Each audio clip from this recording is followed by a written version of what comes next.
আমাদের একটা আমরা দিয়ে দেবো, আমরা দিয়ে দেবো, আমরা সাইড দিয়ে দেবো, আপনারা কাজ করুন, আমরা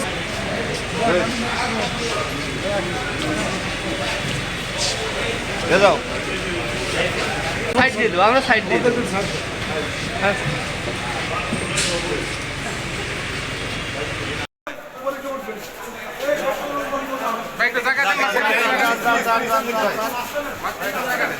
জোরে জোরে জোরে একটু জোরে, আমরা দুই পাশে দাঁড়ালেই সরালেই পাশে দাঁড়াতে হবে,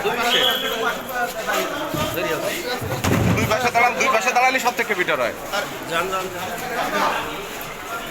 আপনারা কেউ উপরে উঠবেন না, কেউ উপরে যাবেন না, আপনারা কেউ উপরে যাবেন না, কেউ উপরে যাবেন না।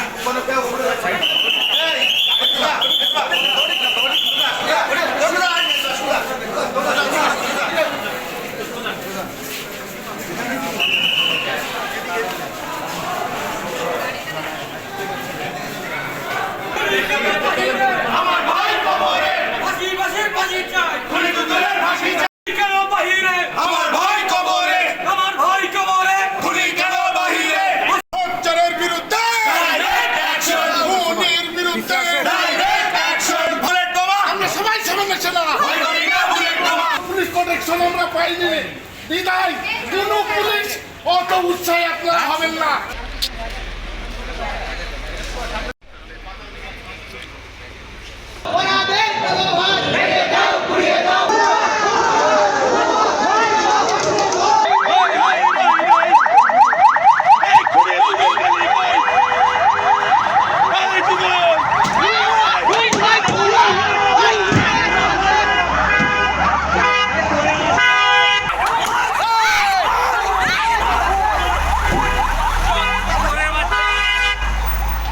আমাদের যেটা চাওয়া ছিল আদালতের কাছে, সে চাওয়াটা পূরণ হয়েছে এবং আমাদের প্রত্যাশাটা পূরণ হয়েছে। কারণ এই ধরনের মানুষ যারা দীর্ঘ 17টা বছর মানুষকে নির্যাতন করেছে, নিপীড়ন করেছে, অত্যাচার করেছে, তাদের আইনের আওতায় নিয়ে এসে অবশ্যই শাস্তির ব্যবস্থা করতে হবে, আমাদের হলো এই দাবি।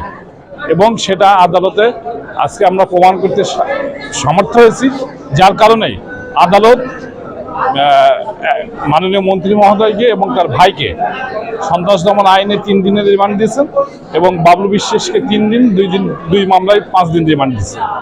এটা আর যদি মনে করে অধিকতর তদন্তের জন্য আবার রিমান্ডের আবেদন করবে, উনি করতে পারেন, সেই ক্ষমতা এবং সেই আইনটা তাদের আছে। খুনি দালালের দূষরকে আজ প্রোটেকশন দেওয়ার জন্য পুলিশ, সেনাবাহিনী, র্যাব সহ সকলেই তাদের সহযোগিতা করছে, কিন্তু আমরা ওই সময়তে দেশনেত্রী বেগম খালেদা জিয়া অসুস্থ হয়ে হুইল চেয়ারে যখন কাঠগড়ায় বসেছিল, তখন ইনাদের কোনো সহযোগিতা আমরা পাইনি। আমরা তার ফাঁসি দাবি করছি, আমার ভাই কবরে। যে স্বৈরাচার সরকার ছিল, তার যে প্রশাসন, জনপ্রশাসন মন্ত্রী ছিল ফরহাদ হোসেন দুদুল, তার আজকে মাত্র 3 দিনের রিমান্ড মঞ্জুর করছে। এতে আমরা একদমই সন্তুষ্ট না। আমরা এই স্বৈরাচারের ফাঁসি চাই, যতদিন না তার ফাঁসি হবে। আমার ভাইরা এখনো কবরে, অনেক ভাইয়ের পা হারা, হাত হারা, তারা এখনো পঙ্গুত্ব বরণ করেছে, 11,000-এর উপরে আহত। তাদের জবাব কে দেবে? আমাদের মূলত আজকে উদ্দেশ্য ছিল এই যে ফ্যাসিস্ট হাসিনার দোসর আমাদের জনপ্রশাসন মন্ত্রণালয়ের মন্ত্রী ছিল, খুনি দুদুলের বিপক্ষে তার ফাঁসির আশায় আমরা এখানে এসেছিলাম।